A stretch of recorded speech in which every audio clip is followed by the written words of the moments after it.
second part is actual challenge. So that means when you accept the Favrs challenge, you get 2 community bracelets that are meant to give away. So you do something nice for someone and give them a bracelet, and they have to give it away to someone else together with part of this Norway trip has led me to meeting Alec here. And he's got a really cool idea that you just quit your job and went for, right? Yeah. That has to do with influencing human behavior. And since that's what we talk about on this channel, I thought maybe we'd talk about everything that you're trying to accomplish and the idea. So tell everyone like a little bit about yourself and then what Favrs is. Yeah, I'm Alec from Norway. I've been living abroad for a couple of years. Last 4 years in East Africa, in Kenya. I'm not a very good person. I'm kind of lazy myself. I'm quite egoistic. I'm quite I take shortcuts easy for temptations and everything that makes us normal bad human beings. I think we all do to an extent, right? So, but I've kind of like decided that I want to try to do a little bit more better stuff than I've done previously. So I'm trying to kind of like, I'm not trying to become a perfect good human being. I'm trying to hack my own egoism, and my goal is that before I die I will have done more good than bad. Yeah. So if I continue the way I've done the last year, I've done around 500 good actions, like random act of kindness. So if I continue like this, I will probably be up to 0 in 2030. Okay. So that's my kind of like my personal goal, and on this journey of trying to make me do more good than I otherwise do, I'm trying to put random act of kindness into a pay-it-forward, gamified system and build a sharing community where people can help each other and do cool stuff for each other, and then eventually maybe influence the world a little bit in a more positive direction. Yeah. So the idea, if I've got it right, is the kind of root is that you can correct me if I'm wrong, but we're kind of caught up in our day-to-day, our own situation, whatever's influencing us, and you're trying to kind of disrupt that and have people do a favor for somebody else. And when they do that favor, currently it's like manifestation is in passing one of these bracelets forward, right? And I know you've got a lot of ideas on where that can go when it comes to tracking, and those things are really cool. It started as an app though, right? Or like this idea that we'd reach international? Yeah, no, it's the basic thing is that if you think about yourself, how much you own, have and know of things, time, skills, knowledge, everything. You have so many resources that you're not utilizing. Okay. You have your own life, you have your friends and family, you have your job, you have your hobbies. But on top of that, you have so much resources that are just lying there. In your closet, in your garage, in your head, in your body, in your time. You have so much resources that you're not utilizing. And the resources you have too much of and not using is worth little for you because they're passive. Okay. So my plan is that you can activate some of your underused passive resources through sharing. And by you activating it and sharing it with someone else, it increases in value since they can utilize it better than you. Yeah. And instead of they giving you something back, they pay it forward and help someone else with something they have too much of, and that has low value for them. So that's what we're trying to do, is that you can share something that you have too much of, who's low value for you, and eventually it will come back to you in a circle, and you will get something back that has higher value for you than what you shared. So we're not trying to make everyone into good human beings. We're just trying people to make them do more good and share of resources that they have too much of and gain access to what they need more. So we're not going to focus on ethics and morals and bad conscience that you have to do good because if not you're going to feel bad. Yeah. The more good you do, the more you're going to benefit on it. So we want to make it fun and easy and safe and beneficial to do cool things for others. Yeah, great. So love the logic. So it sounds like on implementation, you've started focusing specifically on your community here in Oslo, right? And I think there's some really cool things that have come as a result of that. So one thing with behavioral science is that a lot of people have big ambitions, dreams. Projects like this would be totally at that realm, but the execution can be tricky. So that pivot into just focusing specifically in on your community seems like it's been working for you. You got some hurdles still to overcome, but I mean, what I've pieced together in the couple hours looking around is there's a school and a community here, like a local digital media, right, company or school that's sampling this idea out, trying it out. We just visited there. We can cut some of that footage, but also the Prime Minister. I saw on like a Facebook Live or something. Is that right? Yeah. Okay, how did that come about? No, I was at this festival. It's like the biggest music festival in Oslo called RYANO. And suddenly I saw our Prime Minister walking around amongst the festival goers. And, so I just approached her. Her security people was a little bit on edge, but they made me approach her. So I told the Prime Minister, "Hey, Prime Minister, I have a challenge for you. Can you please allow me to do something cool for you that could make your day a little bit better, and then give you the challenge that you have to pay it forward and do something nice for someone else?" And she just, cool, I'll do it. So I said, "Okay, what can I do for you? Can I buy you a beer, or can I give you ice cream, or whatever?" I said, "No, ice cream would be nice." So she wanted ice cream, so I ran down to the closest ice cream shop, bought her ice cream, gave her the ice cream, and gave her one of these Favrs challenge bracelets. And now the Prime Minister of Norway is gonna do something nice for someone else and pass on the bracelet. And then who knows where that's gonna go? Maybe that small random act of kindness I did, one small ice cream, maybe that can turn out to 10 or 100 or 1,000 favors. So the impact could be limitless if it goes on and on and on. So can we talk about the measurement idea with the QR codes? Yeah, sure. Okay. So one thing that you had mentioned and what our field's really into is just how you measure the effects of these sort of things.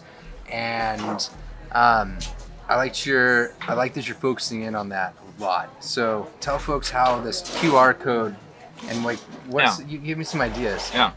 No, like in the beginning now, this is just a cheap silicone bracelet, and it has the hashtag on. It's hashtag Favrs challenge. So now we register it just by people posting in a Facebook group called Favrs challenge, and everyone is welcome to join all over the world. It's not only here. It's born global. So right now it's a Facebook group. You tag your favor with the hashtag Favrs challenge. But the next version, we got some support from Norwegian Innovation Norway, so they've given us some funds, and we had a crowdfunding campaign who went 218% of our limit. Congrats. So next bracelet is gonna not be a cheap silicone bracelet. It will be designed as more like a fashion type of bracelet. But they're also gonna put in a unique code or a QR code. So every time you do a favor for someone, you can just scan it with your camera and register the QR code. It's a unique code for each bracelet. Then you get a pin on the map, and then you can follow how this travels throughout the world. So let's imagine that you give away one favorite challenge bracelet in Oslo and one in Oslo, and then you can see this went to Germany and ended up in Japan, in Tokyo, and the other one went down to Latin America and ended up in Rio. So you can see I did these two small symbolic act of kindness, and it turned out to be 100 other favors traveling around the world. And you can then follow your own code, and every time it's shared with a good deed, your impact increases.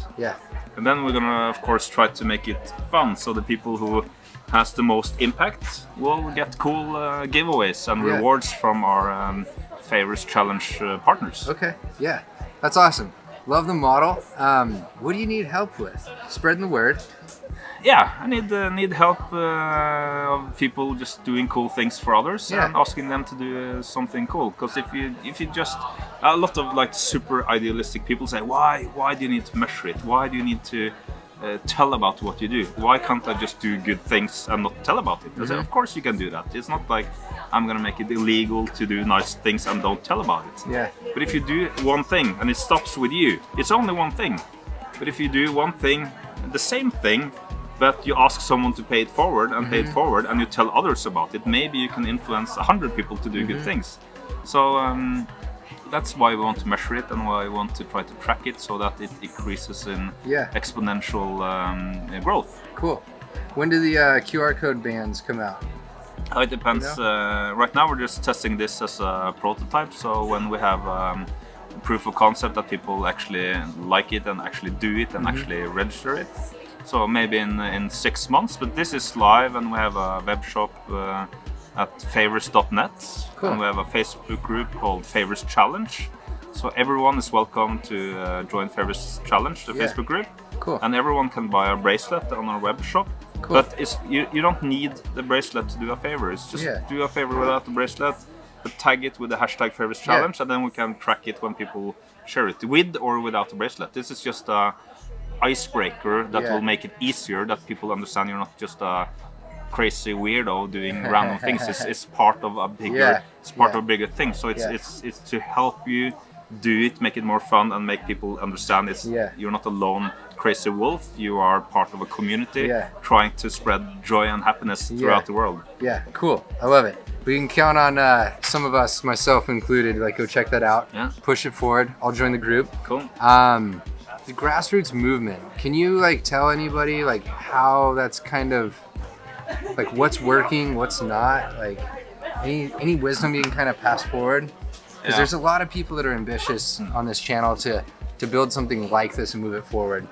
And I get asked a lot of times, like, how are people outside of our field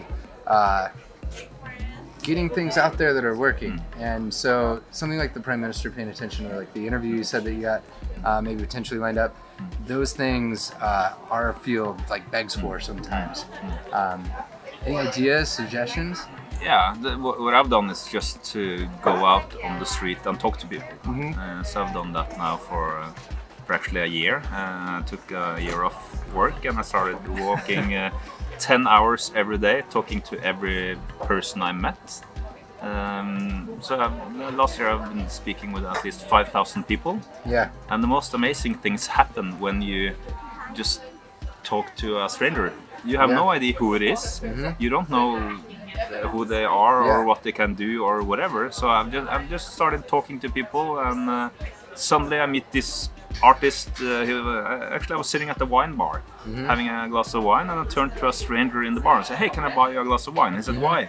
"Oh, I just want to get to know strangers, and I want to give you a challenge. If I can buy you a glass of wine, you have to promise me to pay it forward and buy someone else a glass of wine."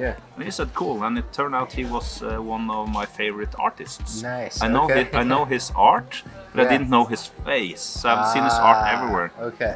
His name is Lars Elling. Okay. He's one of Norway's most famous painters today in contemporary art. Okay. And we became friends from this random meeting. I met him now a lot of times, and he introduced me to one of Norway's most famous artists as a singer, Sondre Lerche. So I got to know him, and he came and had an intimate concert in our apartment in Grünerløkka. So in the community, when a lot of people have done cool stuff, we give them a cool reward. So we got one of Norway's most famous artists to have a concert in the apartment of some people in the local community who had done cool stuff. So it's just talking to enough people, then you meet the person who becomes your friend or colleague, or I even got an investor who met me on the street and saw this this logo. So it's just walking around talking to people. Yeah, it's a lot of work. Yeah, that's insane. So it sounds like all you gotta do is quit your job and walk around and talk to people for a year. Cool. I think people underestimate the amount of work it goes into really understanding the pain point and like what they're trying to solve. And it sounds like you spent a lot of time doing that. So that's exciting. We're actually I told you I do some events. The next event we're doing is in Sin City, Las Vegas. And the idea is to bring in some design thinking elements, which are that sort of process was actually embedded into the original idea of where we got it from, is they would challenge people to go out on the streets and talk to people, trying to figure out what their problems are to help them out. That workshop was like an hour of that, not a whole year. That's also what I do when all the 5,000 people I met, I ask everyone 3 questions. Okay. So I ask everyone, what's your biggest passion in life? What do you love the most to do? And what do you want to do more of? What's that one thing? Yeah. Second question is, what's your biggest dream? What's your dream goal? Okay. And third question, how can I help you reach your goal? Yeah. So that's kind of like the 3 questions I've been asking all those people. And I understand it's a bit weird to spend a year on that, but I wanted to try to use this community in Grünerløkka. It's 56,000 people living here. It's 1% of a Norwegian population living in this part of the city. So and I've been talking to 5,000 out of them. Yeah. So about 10% of the whole. Yeah. So and try to, because there's so many different people living in a community, from super rich people to poor people to healthy people to sick people to criminals, drug addicts, religious, left or right politics. There's so many people. So I want to try to dive deep into a community and understand how community works in a micro level, and then try to draw some general knowledge from that can make me scale up.